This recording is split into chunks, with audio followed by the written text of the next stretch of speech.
Party Moses back again. It's September 9th, 1861, and there are major things happening in the Eastern Theater that I have to attend to really quickly. So we might not see too much of each other before the end of September.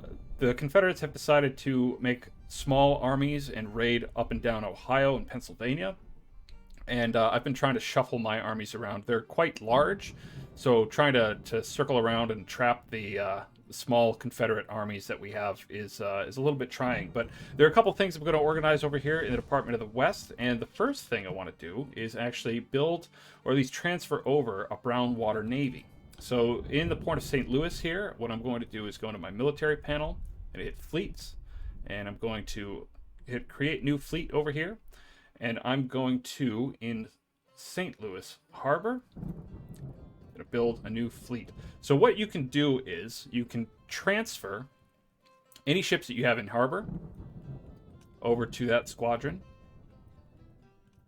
And now, because this is a brown water fleet, I have to use ships that are only capable of riding up and down on the water. So the USS Anacostia, it's a ship's tender gunboat. It's 2 guns. It's very small. It's not a very good ship at all. It costs $66,000 to build. And I've got the CSS Lewis Cass. This was actually captured from the enemy, so I'm going to rename it. First, because, it's a Confederate state ship, and also because even though Lewis Cass was the governor of Michigan, he fucking sucks. So I'm going to rename him. I'm going to rename the ship, and let's call it the USS Austin Blair, who is, in 1860s, the governor of Michigan. That seems a bit more fair, so we're going to do that. So we got the Anacostia and the Austin Blair arriving in the Mississippi Squadron here, and it's named the Mississippi Squadron 2. So I'm going to rename that, just Mississippi Squadron. And that's about it for now. I think let's build 1 or 2 new ships. Let's see if we can get 4th-rate steamer. Is capable of sailing on sea and rivers. It has 8 guns. And how much does it cost to build? $84,000. That's not so bad. I might go for something. Oh, wow. A 3rd-rate steamer costs about twice as much, and a 2nd-rate steamer even more. Let's go with just a 4th-rate steamer. In fact, I'll build 2 of them. 2 4th-rate steamers. It'll be a very small squadron. But, I need, for now, I need something to provide a little bit of vision along the rivers, and something that I can possibly use to help support some of my operations that I'm going to start centering here in Cairo, Illinois. So I'm going to go back and attend to things back east, but I will return to the Department of the West when I have things to do.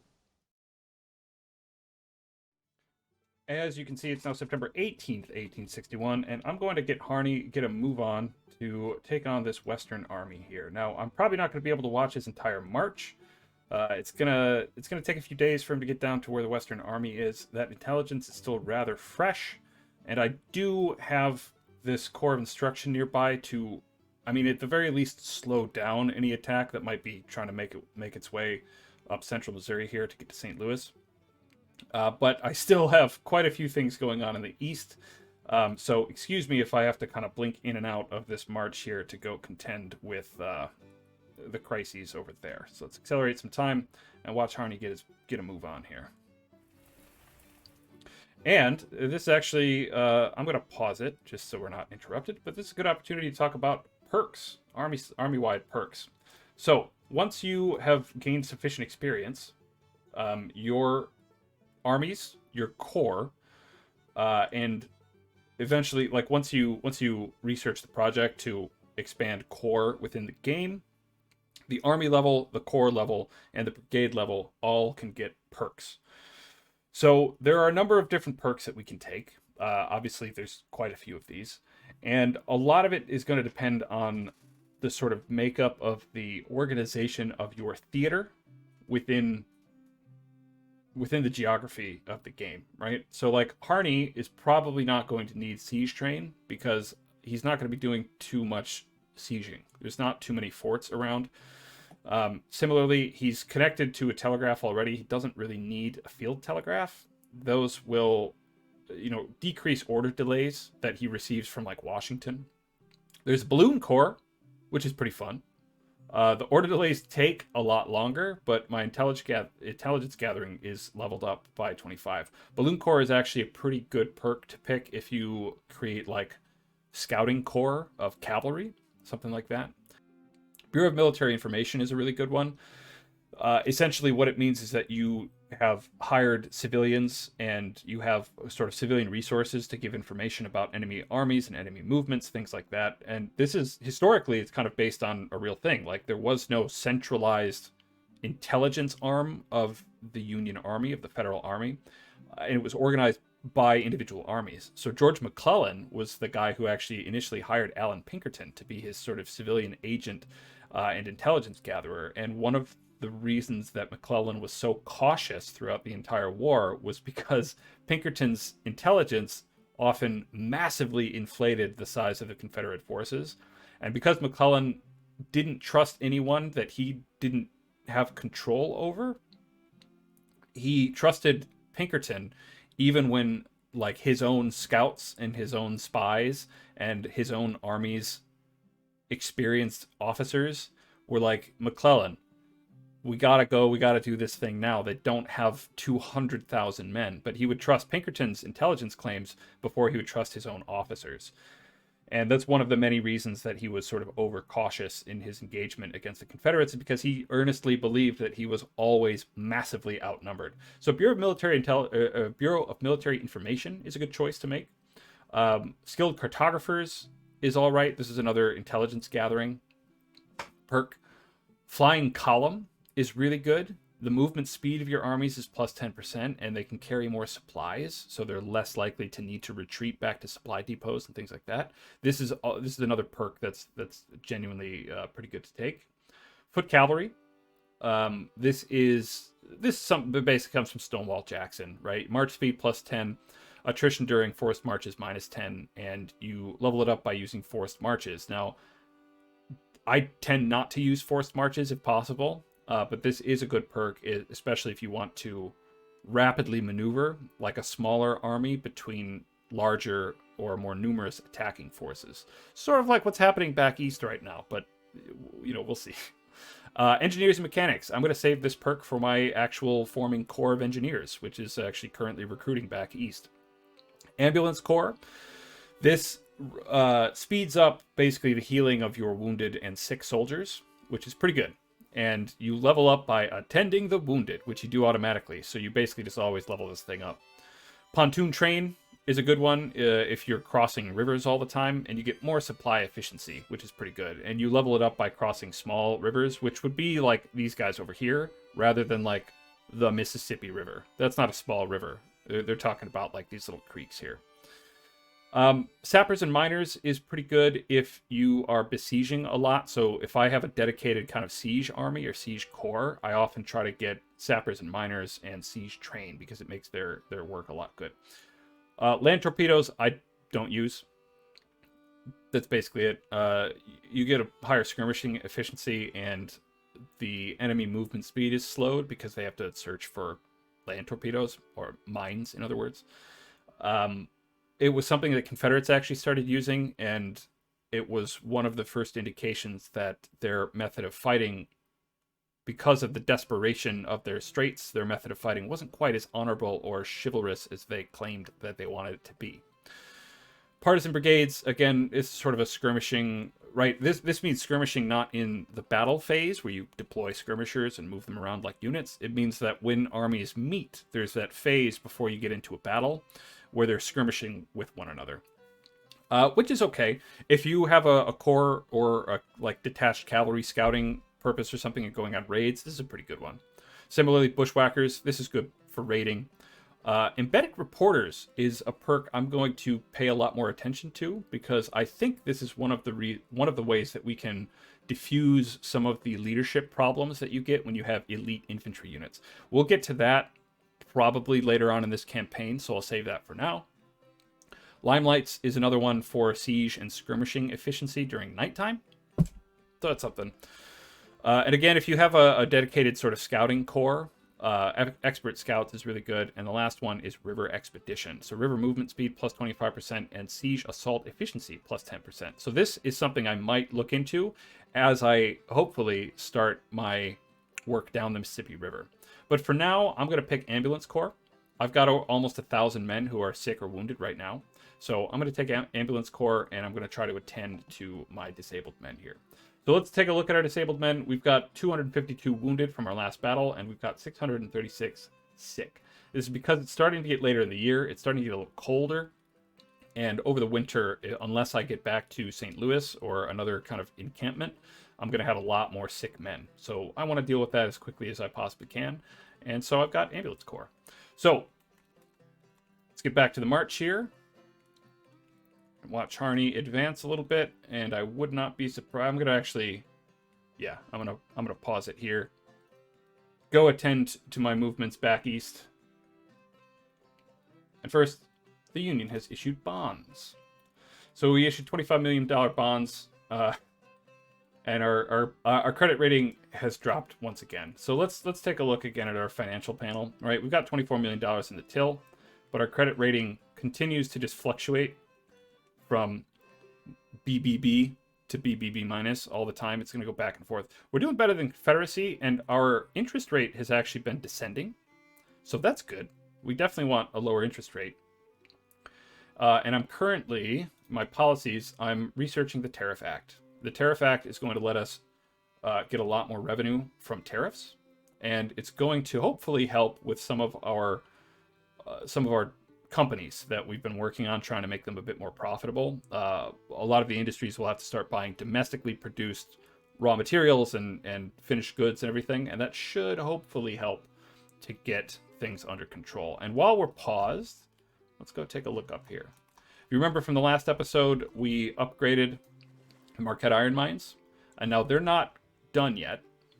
We're going to have to wait another 14 days before they have improved their production, and we can take a look and see the difference between the 9.2 thousand pieces it's producing to what it will be producing afterward, which again I'm expecting to be around 12,000 or so. So hopefully it'll be there. And then again, we still have this problem here with the Chicago foundries, of course. One of the things I'm thinking about, and I'm actually going to research the project right here on camera, is if I take cast artillery. Cast artillery is made of brass or bronze. The terms were more or less interchangeable when you talked about field guns in the 1860s. But one of the things it says here when we look on the economy alarm is that it says copper ore is bought at high prices. Low market prices of bronze are weighing on the company's revenues.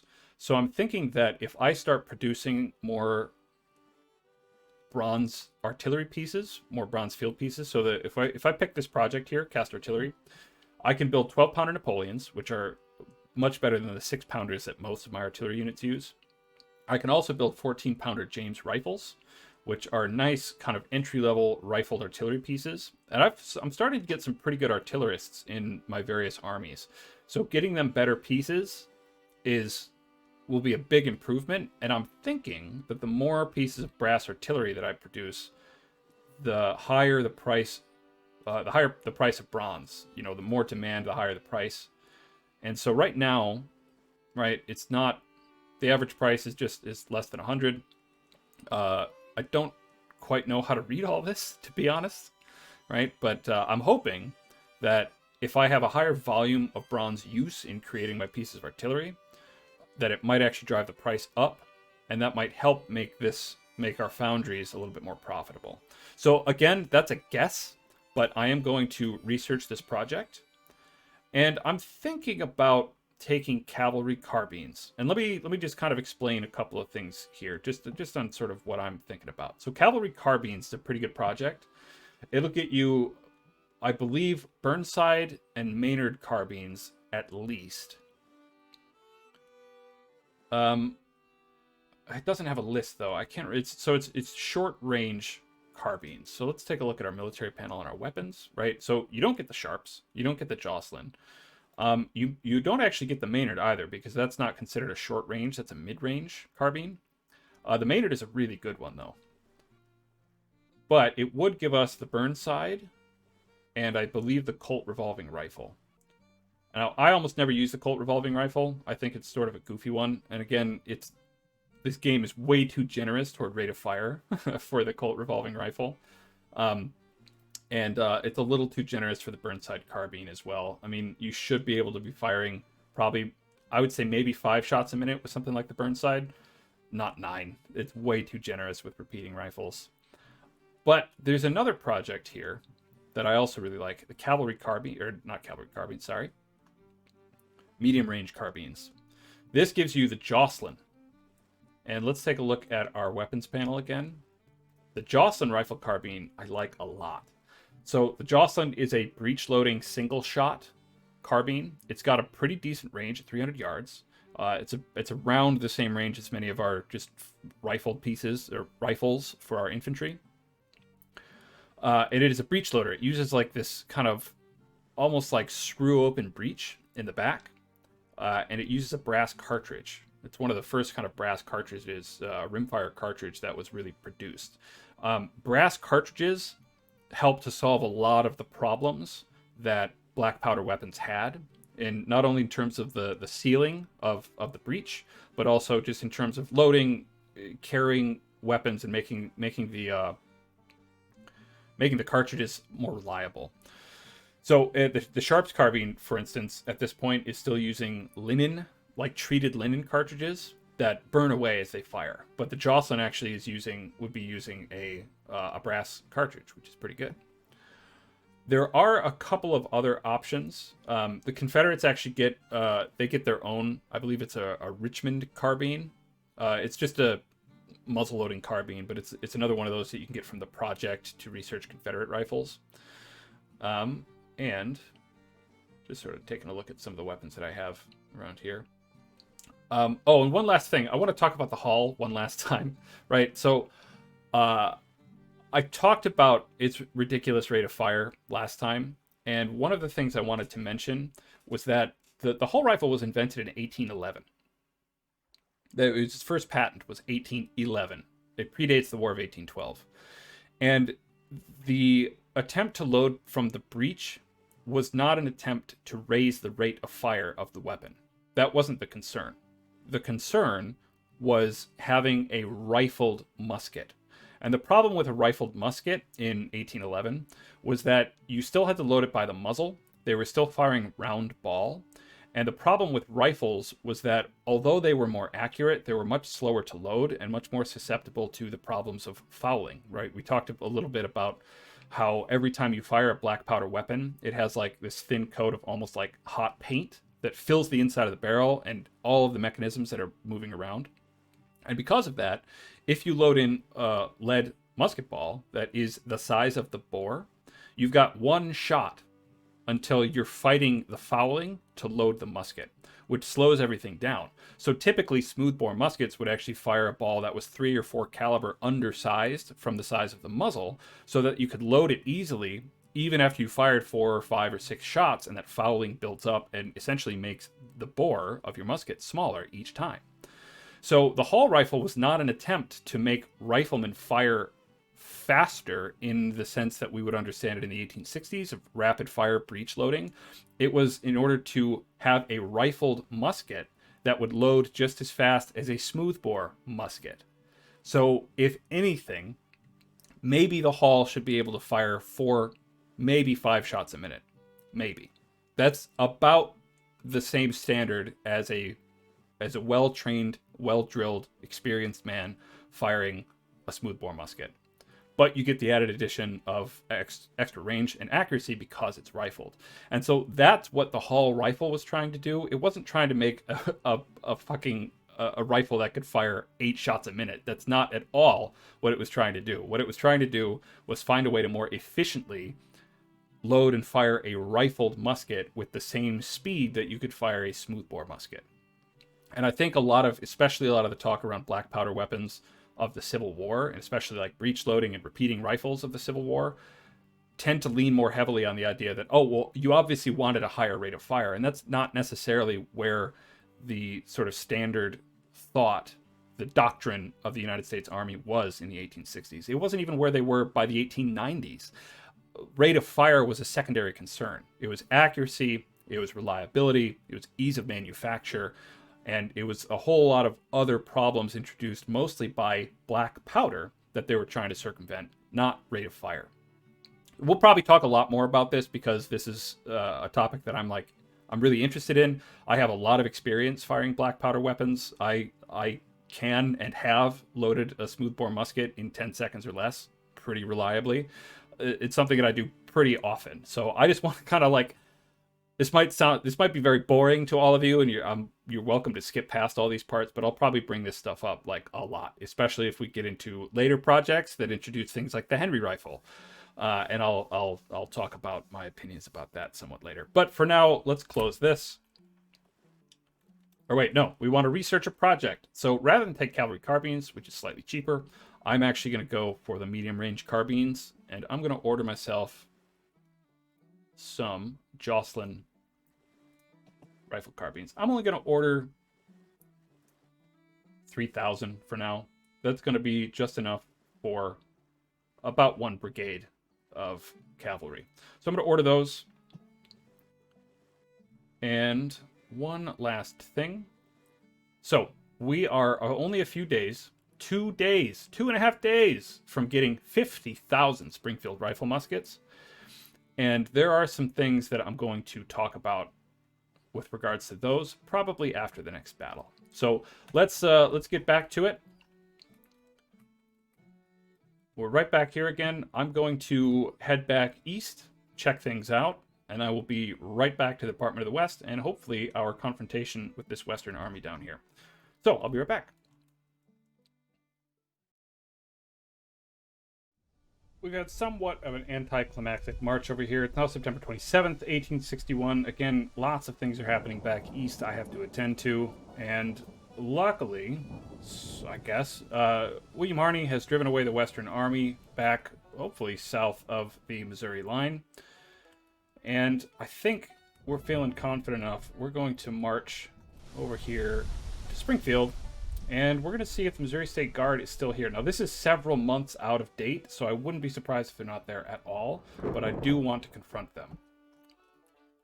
So, back over here, let's introduce you to something else. We have currently the Army of Indiana. I'm going to rename this in a moment.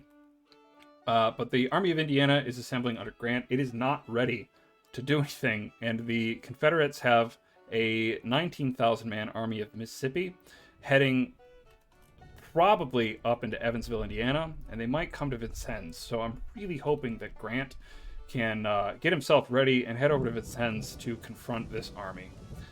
And that's the Western Theater as it stands now. So over the course of the winter, I'm going to completely reform the armies in the East. I'm going to rename them. I'm going to promote various commanders. I might transfer some units over here to the Army of the West. And there's lots to do. There's a whole lot to do. So unfortunately, I'm sorry this wasn't, this is another episode that might not have a battle, but we'll see. You can see quite a lot's going on. So having driven away this Army of the West here, I'm really hoping we get a confrontation with the Missouri State Guard, because I don't like just pushing them away like this. I want to deal massive casualties to them. I want to hurt them really badly so they don't come back into the state.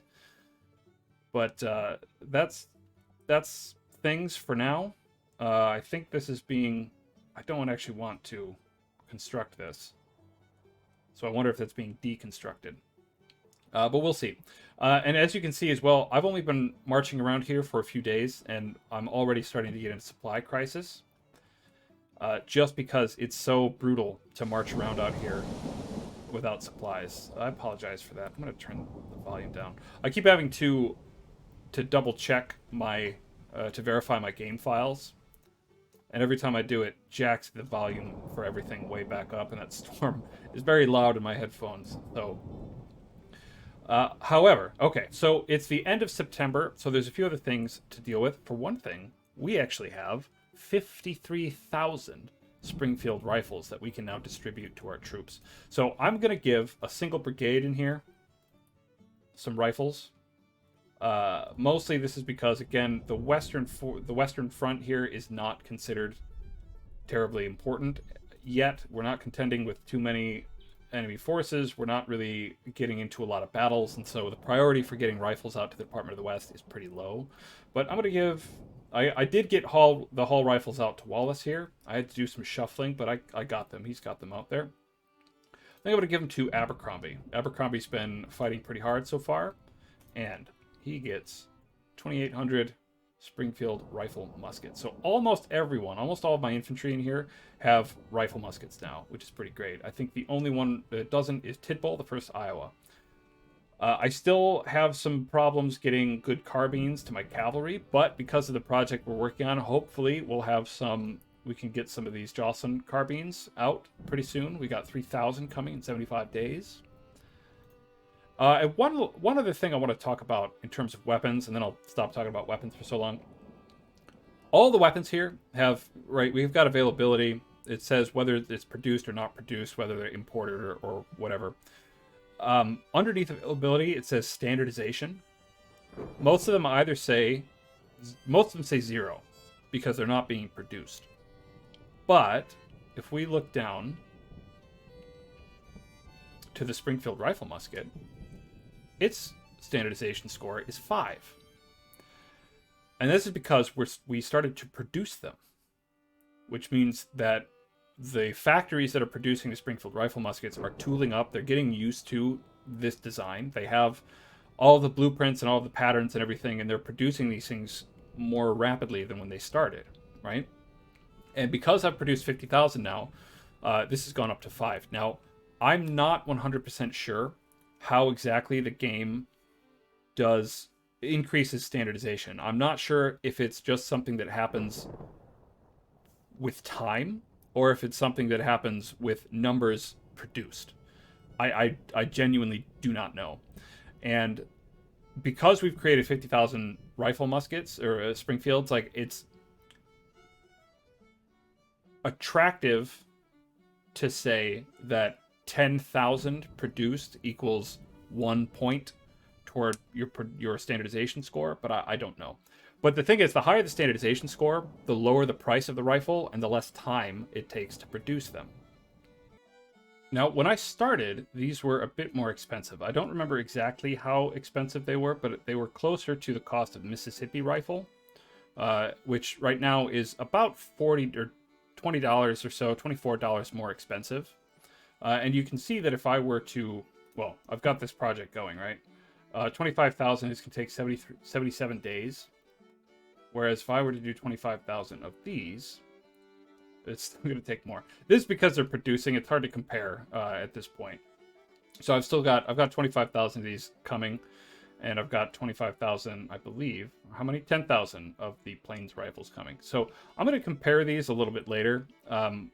I should have written down exactly how much the Springfields cost when I first bought them, but I didn't. So whatever. But we'll keep an eye on the standardization score as it goes up, because the higher the standardization, the lower the cost, and the faster they produce.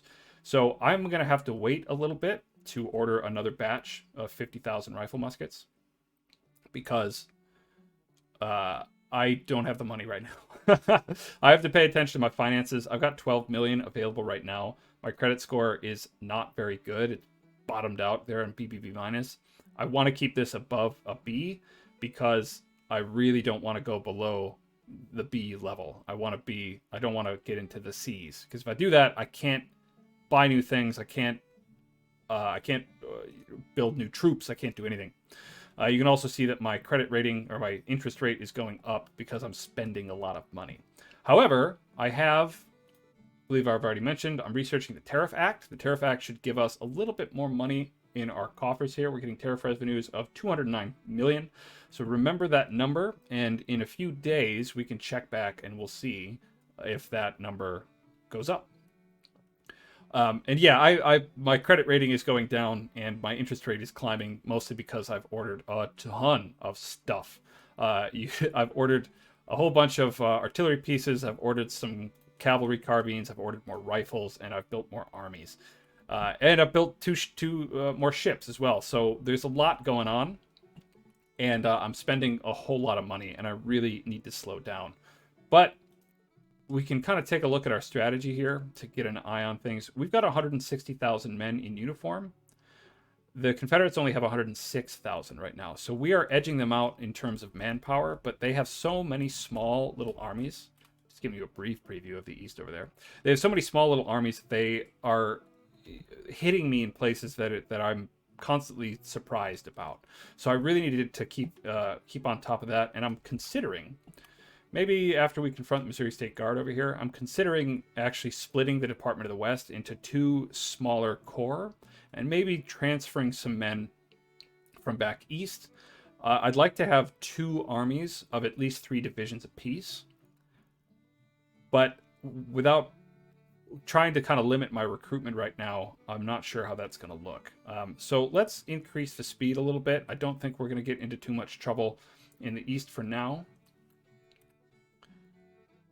And I'd like to see if Harney can confront the Missouri State Guard here. You know, he's going too slow. He's running out of supplies so fast. I have to withdraw him. I have to withdraw him back to the Rolla Depot. I have no choice. So we're going to go back to the Rolla Depot. As we let some time pass, I would wager, and double check this. Okay, I'm not actually auto building farms. So what's happening is the Confederates are coming into my territory and building buildings, and then they're built in my territory, which is something. Yeah. So, okay. Harney is still doing okay. He's got just about the same number of sick. We've got no deserted or missing. But I hate retreating in the face of the enemy like this. But we are currently low food and low ammunition. We cannot keep campaigning out here in the sticks. We have to move. So another thing to kind of add to the docket, I would really like to have a dedicated Corps of Engineers out here. And they can shadow my armies, and they can build supply depots to make this more reliable campaigning out here. But at the moment, I just cannot support this army out here. 20,000 men marching way out into the wilderness is just too much right now to support. So let's get Harney back to the Rolla Depot. Let's check back east. And as he's marching, I'd also like to... Oh, okay. Well, we've got another battle to deal with, so I'm going to go deal with that, and I will come back probably in a few days and check things out in mid-October. See you in a bit. For the moment, things are taken care of back east, and let's watch the Department of the West retreat back to Rolla and watch our disabled soldiers go up and up and up. Man, that's a painfully slow march.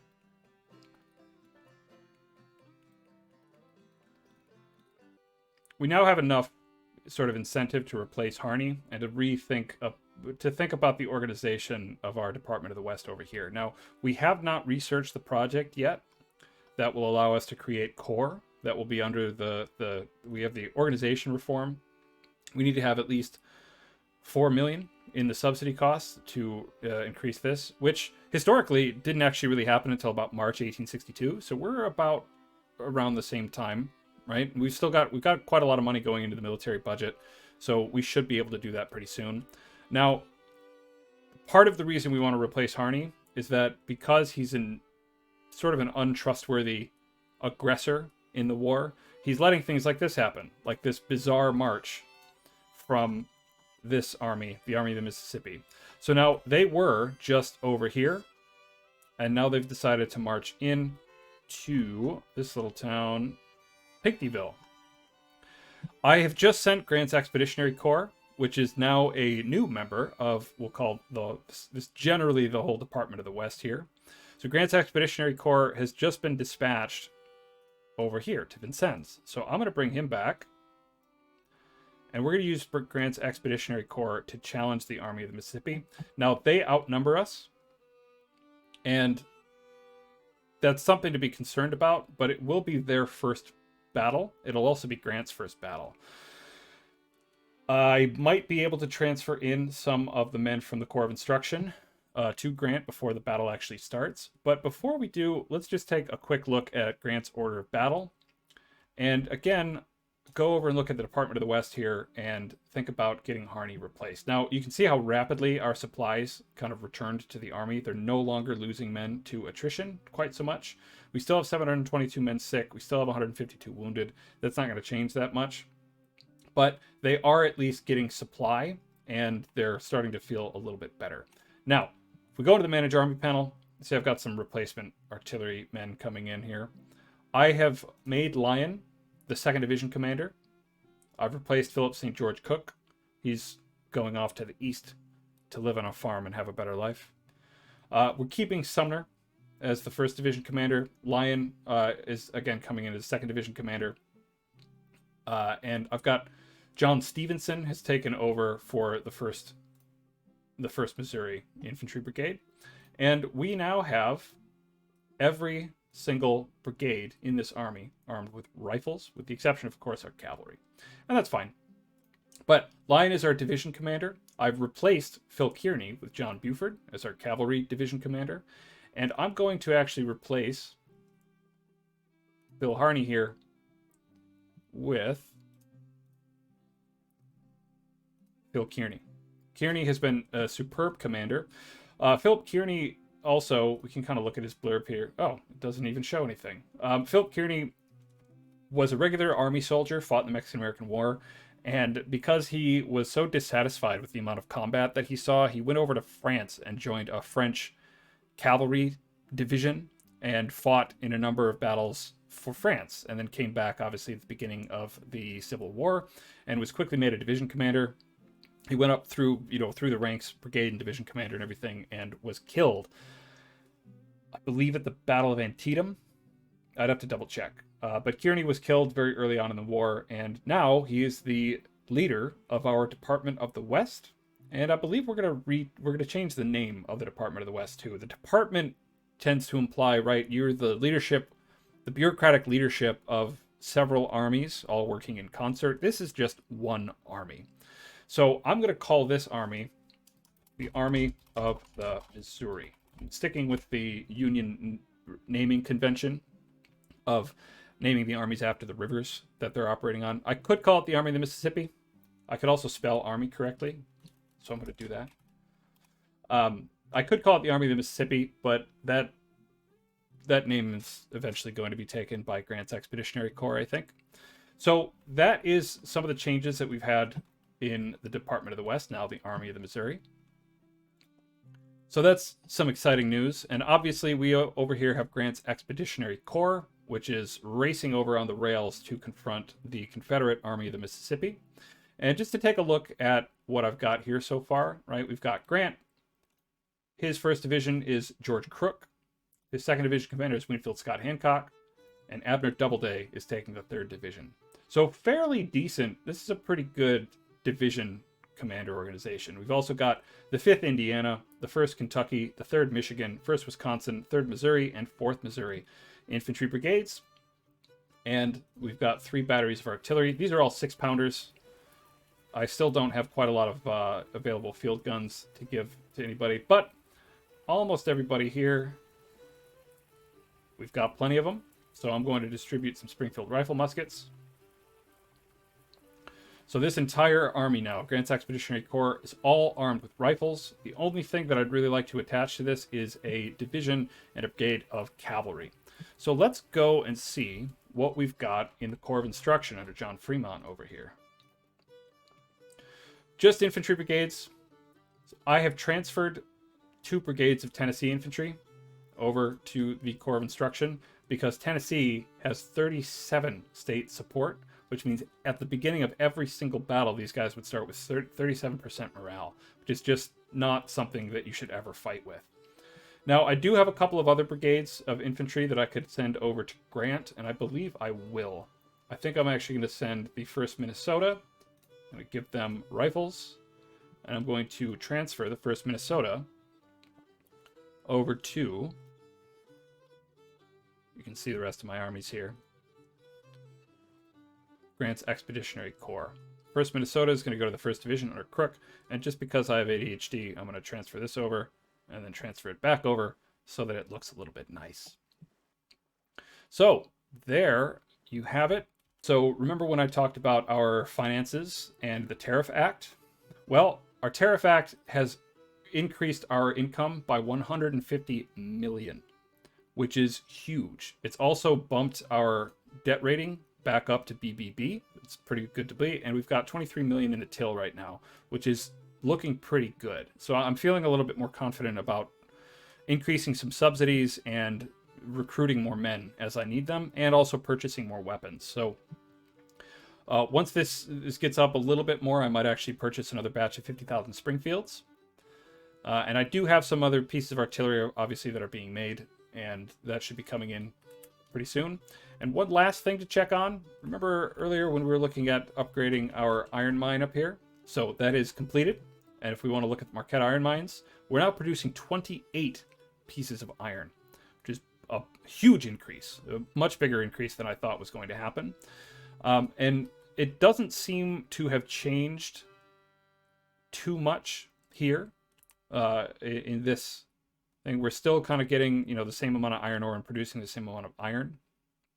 And we can look at our goods and trade, and it looks like the price of iron ore, is actually dropping.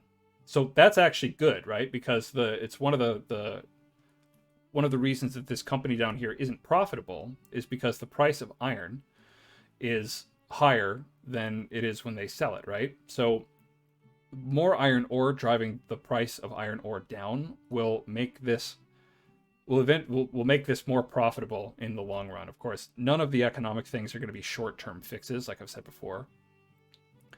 And I don't believe that ordering... Where's bronze? There we go. I don't believe that ordering more bronze has really made a big effect on the price. The price is actually going down, which again it's okay. We want the price of bronze to be a little higher for this company to be profitable. And copper ore's price, luckily, is also dropping quite a bit. So that's good. We want the prices of ore to be low, so these companies can start making a bit of a profit. So just a couple of changes there that we're seeing. I want to kind of keep track of this as sort of a long-term project, but also, even though we've upgraded this mine, right? It went from producing, 9 pieces. Let's look at another iron mine here. These are both copper mines. Iron mine. There we go. Superior iron mine, right? They're producing 7 pieces. Just about 8 pieces. And we went from around there, 9 pieces or so, up to 28. So I'm thinking I'd like to upgrade a couple more iron mines once I have the subsidy cost filled back in. And that's what I'm probably going to concentrate on in the near future. Again, it's very early in the war. It's too early to see massive economic changes going on throughout the country. But we can also see, again, our interest rate is falling. We're down to 8. I'd like to get it down to about 5 or 4. I'd like to get it down even lower if we possibly can. And having the tariff, the income from the tariffs is definitely going to help. And the policy that I'm researching right now is the Confiscation Act. The Confiscation Act is going to increase my supply efficiency operating in enemy states, which will be great. And I'm also going to, this is a proclamation essentially that allows the Union to use freed slaves as contraband of war. So it's it means we're not going to return them. And there have actually been some rumors among the abolitionist men in the camp that under our boy, the young Napoleon, George McClellan, that when he confronted Porterfield's raiding forces and those forces that are operating in Ohio were actually capturing freed black men and trying to ship them out to be sold as slaves. McClellan, when he confronted these, has, encountered and freed black men.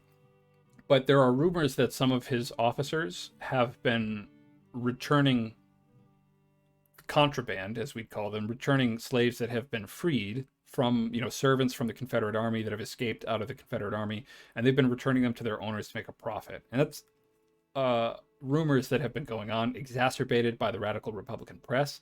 It's unclear if it's true, but it's one of the things that a lot of the radical Republicans really don't like. So, something to keep an eye on. And now that we've replaced Harney, one of the sort of untrustworthy Democrats in the army, even though he was quite successful as a military leader, he'll find his place somewhere else.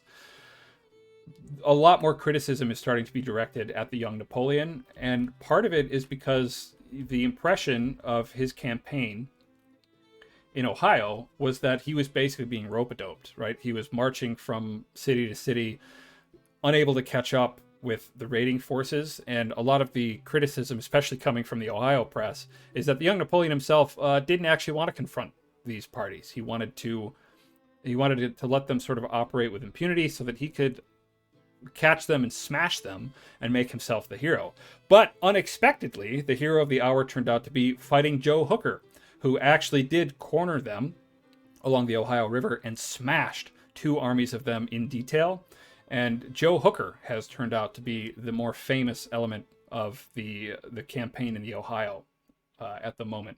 So things are, I mean, McClellan is still very clearly the most popular commander in the Union Army in the war so far. And I was just about to wrap up this game and do a little wrap up and tell you to subscribe to the channel and all that. And I checked the time on the recording, and you know, we've got plenty more time. So I figure the last thing that we're going to do in this episode is I'm going to take Grant's Expeditionary Corps, and I'm going to come down here and attack the Army of the Mississippi. So let's see how she goes. Increase this to 5 times.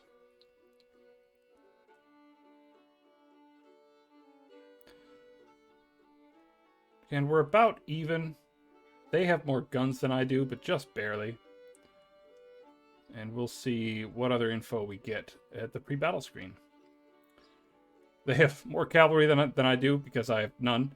But we're about equal. Otherwise, we're equal in manpower. We are equal in number of guns. And if the Army of the Missouri wasn't quite so far away, if they were in St. Louis, I might try to deploy defensively and then have the Army of St. Louis come in and support Grant. But I think Grant right now is on his own, and we're going to jump in and play the battle here. All right, so looks like we have the defense, which is all right. I'll take that. And we also might be lucky in our initial deployment. So very often when you see these sort of flat lines, that means that the deployment zones are intersecting. And sometimes that means that the enemy are actually lined up like really close to the line. So I'm going to try to, you can do some cheeky scouting, if you want to call it that, this way, by, you know, positioning your men sort of around this and sort of looking and seeing if you can see any enemy activity that way. But it doesn't look like it.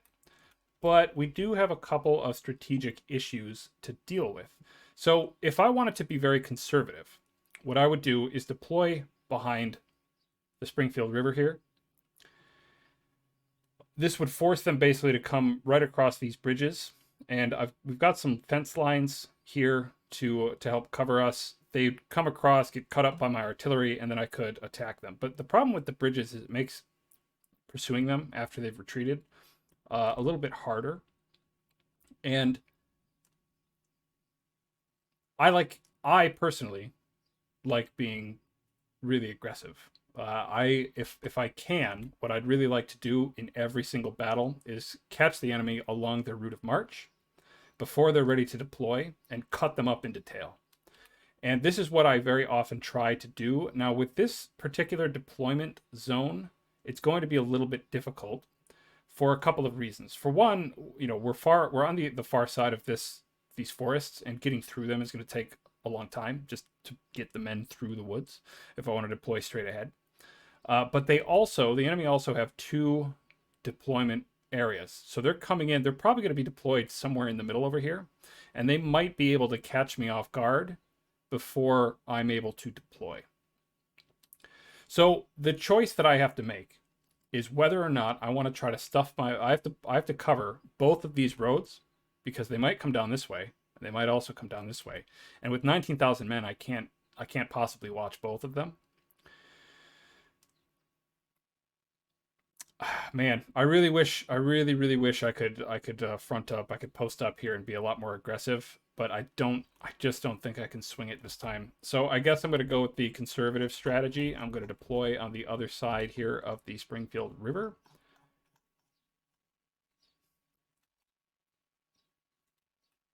You know, maybe not. I don't know.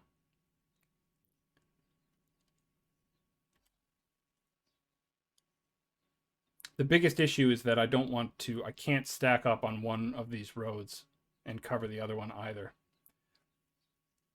This is a tough one. So if they come down this road, they're going to be crossing at Tills Ford and the Steelworks Bridge here. And covering that with the city in the way is going to be tough. If they come down this road, they'll probably be crossing at, what does that say, Brewster's Ford? Or the Miller's Ford? Muller's Ford. And again, it's not super favorable terrain for a defensive battle. I really don't want to give up contesting the crossings. And I don't want to contest the crossings only with infantry. Let's see. Okay. But we do have a couple of advantages. Like, this is an impassable river. They have to come across bridges. So we know they'll have to funnel in here or make a long loopy march around to get to the back roads here. And we can put skirmishers up over here to watch that easily enough. I don't think they're going to do that. But this means basically we can anchor a flank. We can anchor, let's say, our left flank right here. And we can deploy this way. Now, that doesn't give us a lot of cover, but we can build some. And as long as our artillery has a clear line of fire, and it doesn't really. Oh, it does. Okay, it just needed to like click over. So I've got a clear line of fire on at least one crossing with Rowley's artillery here. Let's see. I'll take Hancock's 2nd Division. Post him up on the other side of this house. And similarly, he's got a pretty decent line of fire. It might be, yeah, it's a little bit different now. They can fire through that orchard without any issue. I guess I'm going to do the really boring, very conservative defense over this way. It's not my preferred method of fighting, but it's going to have to do. But I'm going to take the opportunity in several of the battles that you have not seen. I have gotten into trouble. I haven't gotten into trouble. The enemy have basically attacked my guns extremely aggressively. And so what I want to try to do here is actually build just a few upgraded parapets to put my guns in. Just my batteries. I only want my batteries to sit in there. And okay, that cost 1 point. I'm gonna put another one up here. Whoops. Took this guy. And I'm really hoping that this isn't gonna mess up the sighting of my artillery. Let's see here. If I deploy it in there, okay, their zone of fire is perfectly fine. Same with theirs. Get them out for a second. And I'll show you what I'm going to do in just a moment here. This is actually something that I saw watching another YouTuber's channel. And they cited, they put their guns in these upgraded defensive parapets. Boy, this one really doesn't like it. No, cancel this. Okay. Try again. It gives you that noise no matter what. All right, try this again. Come on. It really doesn't like this spot. Let's try this. Nope.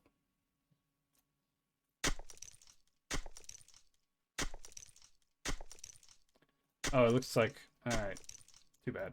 All right, well, they're sighted in there too. Okay, the zone of fire is not affected, but I'm going to upgrade each of these Oh, I've built 2. Look at that. I'm going to upgrade these gun emplacements, and I'm going to put abatis out in front, and this should help to prevent any cavalry charges from recklessly coming in here and messing up my artillery. Ideally, I don't know if it's going to work. We'll see. I've also double entrenched this gun here, but it looks like they're not super affected by it. And I'm going to deploy to defend here. So I'm going to be looking for opportunities to take the initiative, be looking for opportunities to punish the Secesh real hard as they come up against my guns. But without cavalry, and with being essentially completely manpower neutral, neither side has an advantage at all. This might be a bit weird. This might be a very, very strange battle. Although we'll see. So let's start the time. I'm gonna advance through, and I'm gonna stop talking, and we're gonna see if we can find the enemy, and we're gonna see if they're gonna come at us in a way that we expect.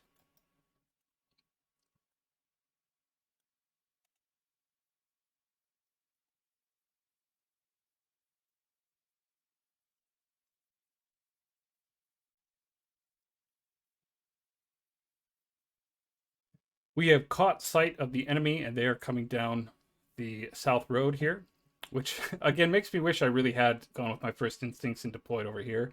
I've still got a skirmisher unit watching this other road, and I wouldn't be surprised to see more enemy troops coming down this road as well. But for right now, we can all lament the fact that I have made a crucial defensive error. I mean, not really. I'm mostly just disappointed that I wasn't able to. I didn't go with my first instincts here and be hyper aggressive, because if I did have troops here in this wood and they were coming down this road, I would have cut them up mercilessly. As it is, I've ceded the initiative to them, and I'm going to have to respond to however they decide to attack me. So let's speed things back up and get to our first engagements.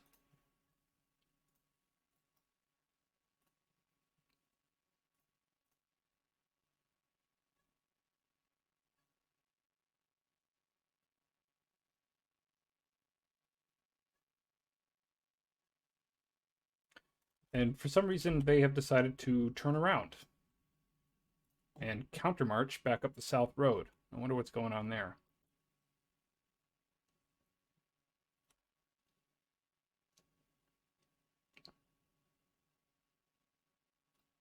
These guys to take cover behind this rail bed.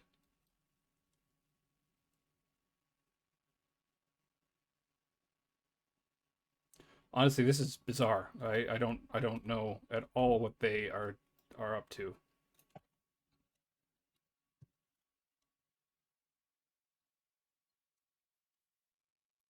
Okay, are they really going to try to march all the way around here? They're going to try to march all the way down to 4 Mile Station and then march up the south end here? That is truly bizarre. I mean, if they do, what I'm going to do is just turn my guns around. It's going to take them all day. Okay, maybe not. They've just decided to be strange.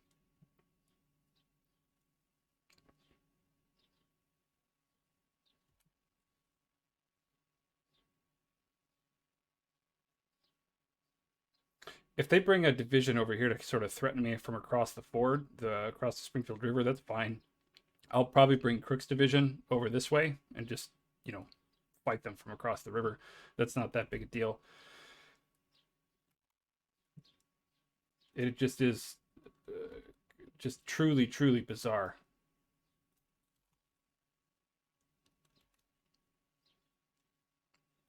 Get my skirmishers back. I don't want my skirmishers to get killed or to break at all.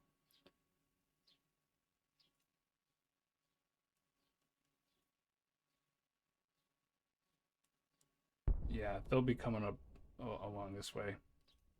What artillery is opening up? It's against my skirmishers?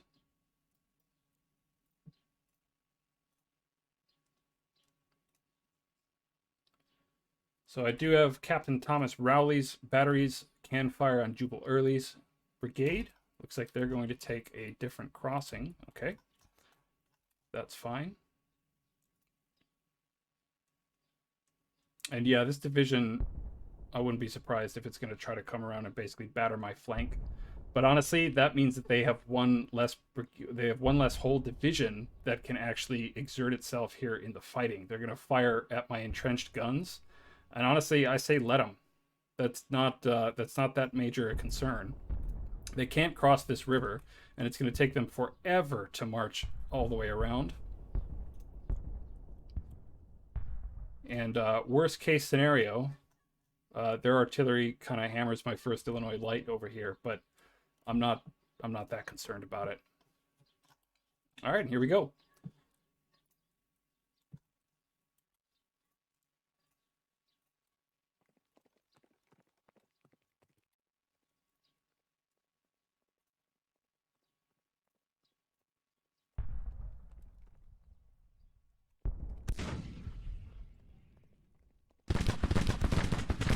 Third Michigan gets the first volley of the battle. This skirmisher detachment is well in canister range. I expect they're going to get cut up pretty badly pretty soon. They're almost in canister range from both sides. They will certainly be flanked by my other skirmisher unit.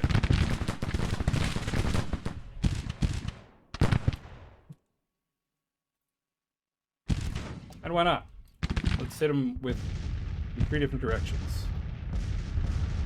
It's like Rowley is firing at the cavalry. That's a pretty good choice.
First Minnesota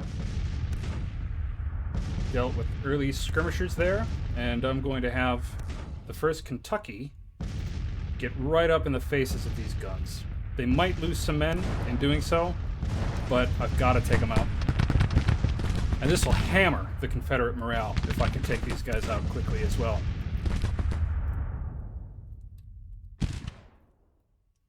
Rotate the 3rd Michigan to its proper facing.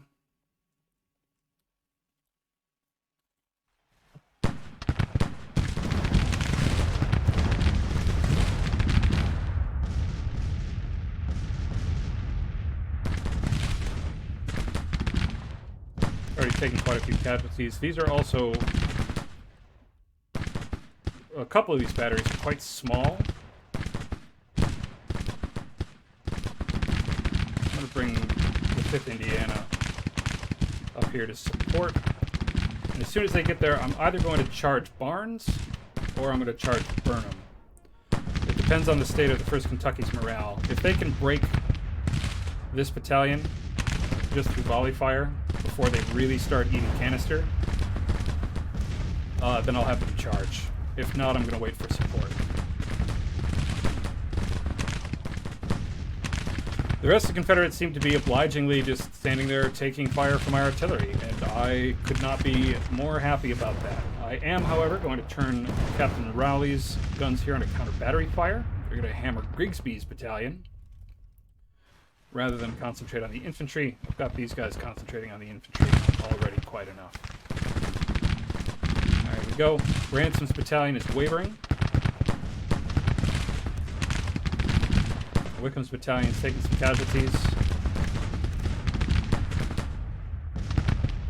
5th Indiana is taking their time getting up there.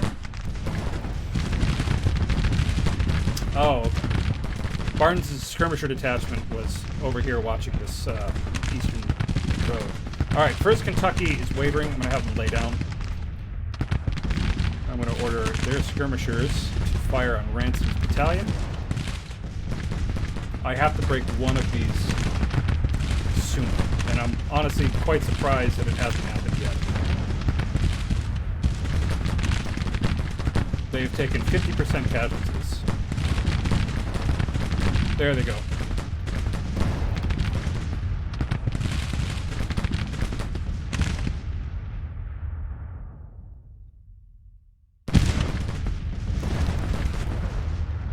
I'm going to have the 5th Indiana charge right over top of the 1st Kentucky. They're going to charge that gun. They have also recovered their morale quite well, so I'm going to have them stand back up and engage the Tennessee militia artillery.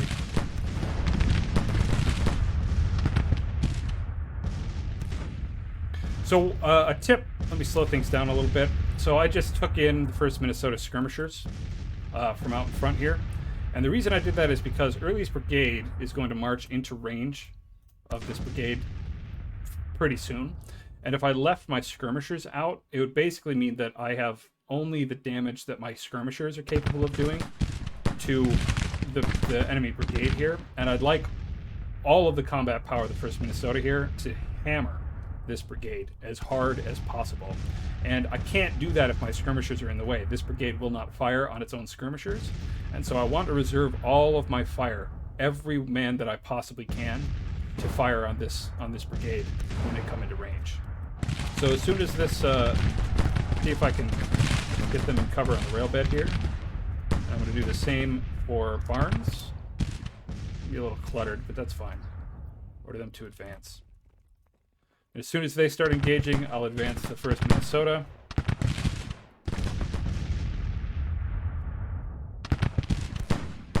Greer's brigade is going to have a bad time over here.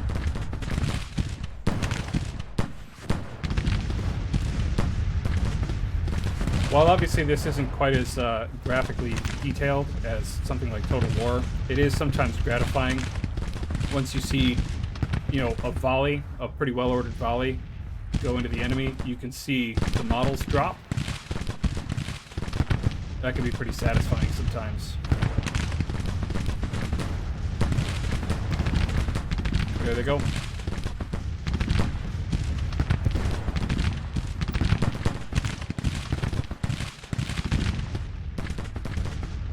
Now, this is a bad assault.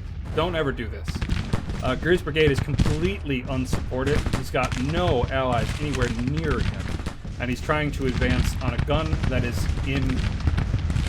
It is dug in behind a bodies, behind a parapet, and supported by infantry and skirmishers. This is an awful, awful assault. All right, looks like the orders got borked somehow. I'm going to reissue the orders here, but Barnes is moving. Order him to double time.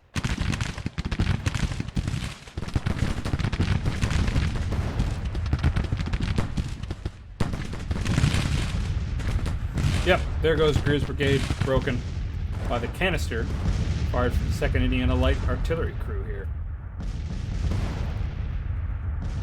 Turn my skirmishers around. 4th Missouri, they are... I'm going to leave them in medium range. And I'm glad they've actually switched to fire at will, because I do want them to fire at Fulton's brigade here, rather than that battery. I'm going to turn it back on a fire at will, just so they get the picture. going to move these skirmishers a little bit farther back, or I'm just going to pull them in, because for whatever reason, as soon as skirmishers start engaging at this version of the patch, they will not listen to any orders that you give them. They just won't. And that's something I believe, I've been watching a couple of other YouTube campaigns of 1.07, and so I believe that that's something that has been addressed. It has been a problem that I've noticed in those other YouTubers' campaigns, but maybe I use skirmishers a little bit more than they do. I don't know. In any case, it's a little obnoxious, to be honest. But here goes 4th Missouri opening up on this cavalry.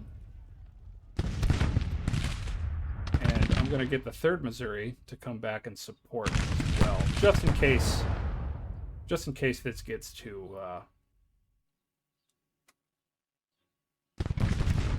just in case they try to charge here. Yeah. There you go.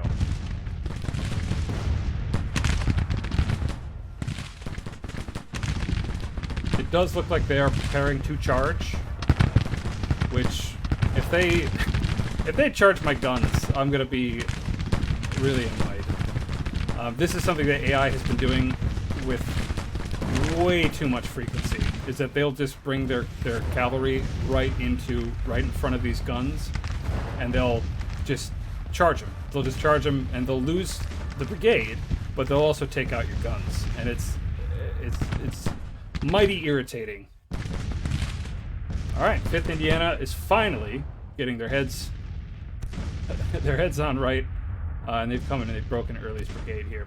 So, like I said, I am typically a very assertive battle commander, and so I'm going to press my advantage here, and I'm going to bring... This is Crook's division, I believe.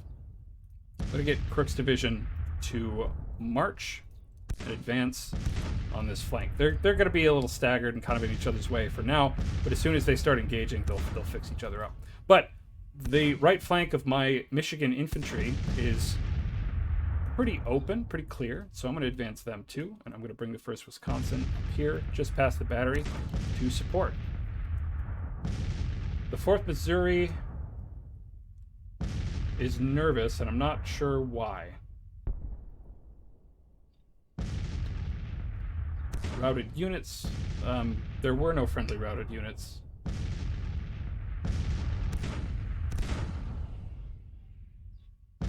I really don't see any reason why they should be nervous at all. But, oh well, I'll bring the 3rd Missouri up past them. Start engaging. I would really like to end this battle having inflicted many, many, many more casualties on the rebels. We're only at 8%. Let's speed things along. It looks like they are withdrawing, which is probably a good decision. This is I have a fairly strong position here. It's not completely unassailable, of course, but it is a strong position. And I don't believe that equal numbers, unless they're willing to do something quite a lot more aggressive, is really going to be able to get them anything. But, you know, honestly, this is really great. These are 3 new artillery batteries. The 1st Illinois Light has gotten almost halfway up toward their first perk. And yep, the enemy are retreating. Let's get these right up in their faces and double time it. So I doubt I'll be able to turn this into a major victory. Unfortunately, the casualty ratio is just too low. But I might be able to take the 3rd Missouri and capture myself a gun.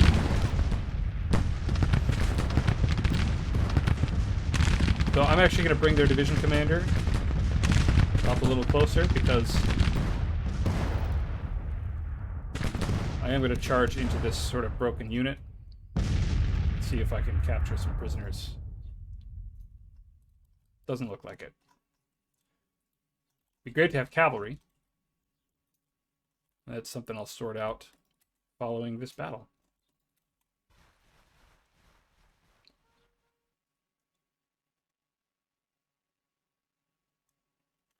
Well, the layered defenses here, these little bastions that I've made for my artillery, seem to have done the trick. That's something that I'm going to remember and continue to use, I think. So, in any case, extremely light casualties on our side, inflicted 2,000, about 10% on the enemy. That's pretty good. Hopefully we forced this force down out of Illinois, and we can park Grant's Expeditionary Corps down in Cairo, Missouri. Cairo, Illinois. All right, victory at Pinckneyville. We have captured 78 men and 804 rifles and 31 guns from the battlefield. Let's watch where they retreat. And once again, if necessary, I will pursue them all the way down here to Cairo. But as they're withdrawing here, let's take a look at Grant's force. Well, let's get him to hop on a train and get to Cairo as soon as he can. But yeah, in the meantime, let's take a look at it. It's 45 guns, 3 artillery battalions, 635 sick, 115 wounded, and 1 deserter. That coward to be ridden out of camp on a rail, as far as I'm concerned.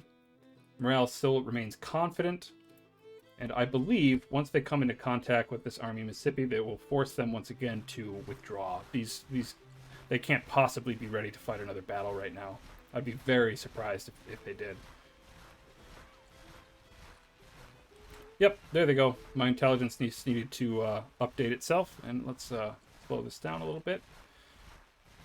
So yeah, force the Army of Missouri back down the Mississippi River, and maybe they'll run into the other Army of the Mississippi down here. So it looks like they're heading down to Memphis, which will be the target of the campaign that will be coming out in spring 1862, I'm hoping.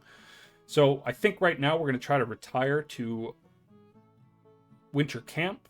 We're going to try to reassess the state of our military, reassess the state of our economy, see what we need to improve, see what we need to change, and we're going to do that. So I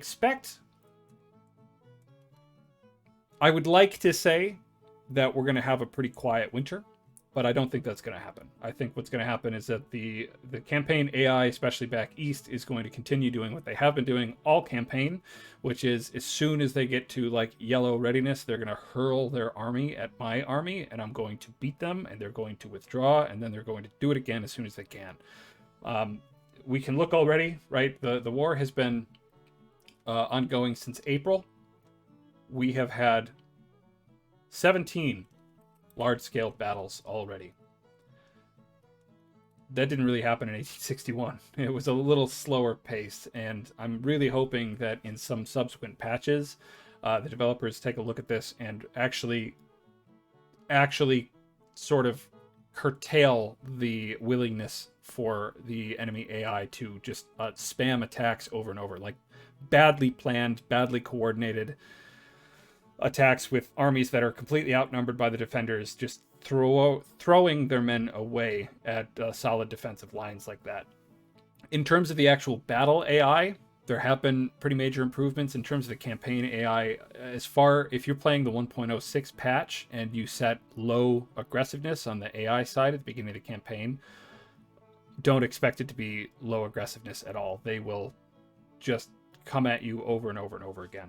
But as a last little bit here, let's pause. Let's assess our front lines.